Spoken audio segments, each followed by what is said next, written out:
खोमा फैसा लाखिलायदों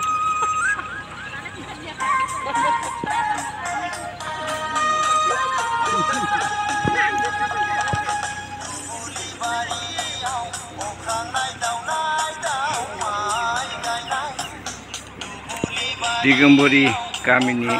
रायजोनि माइ गायनाय नुथाय बोसोर बोसोर गायखायो एसे गसंनानै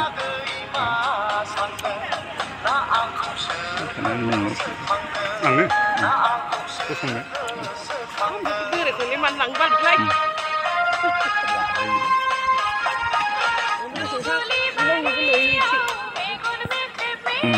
बिराद समायना रमायना बर'नि गोदोनिफ्रायनो मावनाय दांनाय गायनाय फुनाय बेनो जोंनि बर' गामि बियो दिगम्बरी गामिनि रायजोनि माइ गायनाय दंफां सायानिफ्राय बेखौ लानाय जादों गावबुरा हिसाबै एसे बुंना होदो बोसोरै गायखायोना बेखौ बोसोरै गायबाय थायो जोंना दिगम्बरी रायजोफ्रा बिदिनो सोलिलायबाय थायो बिदिनो मावो दाङो खरथिबो बिदिनो गायनाय फुनाय मावबाय थायो बेनो सोलिबाय थायो आरो बेनो अनलायनाय फोथायलायनाय बेनो सावरि बादालि जानाय बेनो जाबाय बर' हारिनि हारिमुआव गोग्लैयो साबायखर होनो गोनां बेबायदि जाहाथे जोंनि बर' आइमोन आफामोनहा सोलिलांबाय थानो हाथों आबादारिया जाहाथे जौगालांनो हाथों बेखौनो जों दिनै भिडिअ लाबोनाय जादों बियो दैमालु एरियानि गहपुर समस्तिनि सिङाव थानाय दिगम्बरी गोजाम गामि बिनि माइ गायनाय नुथायनि बिथाङा गावबुरा मा नाम बाखुन्दा बसुमतारी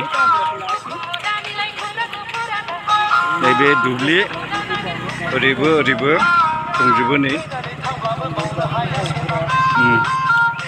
बैबो गायदों बेबो दा गायगासिनो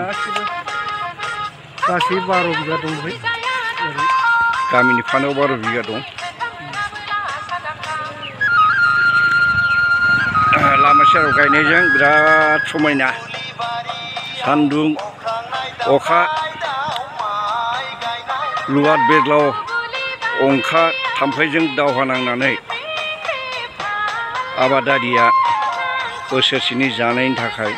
जगार खालामना लायाबा उफाय गैया बेखिनिखौनो जों दिगम्बरी गामिनि माइ गायनाय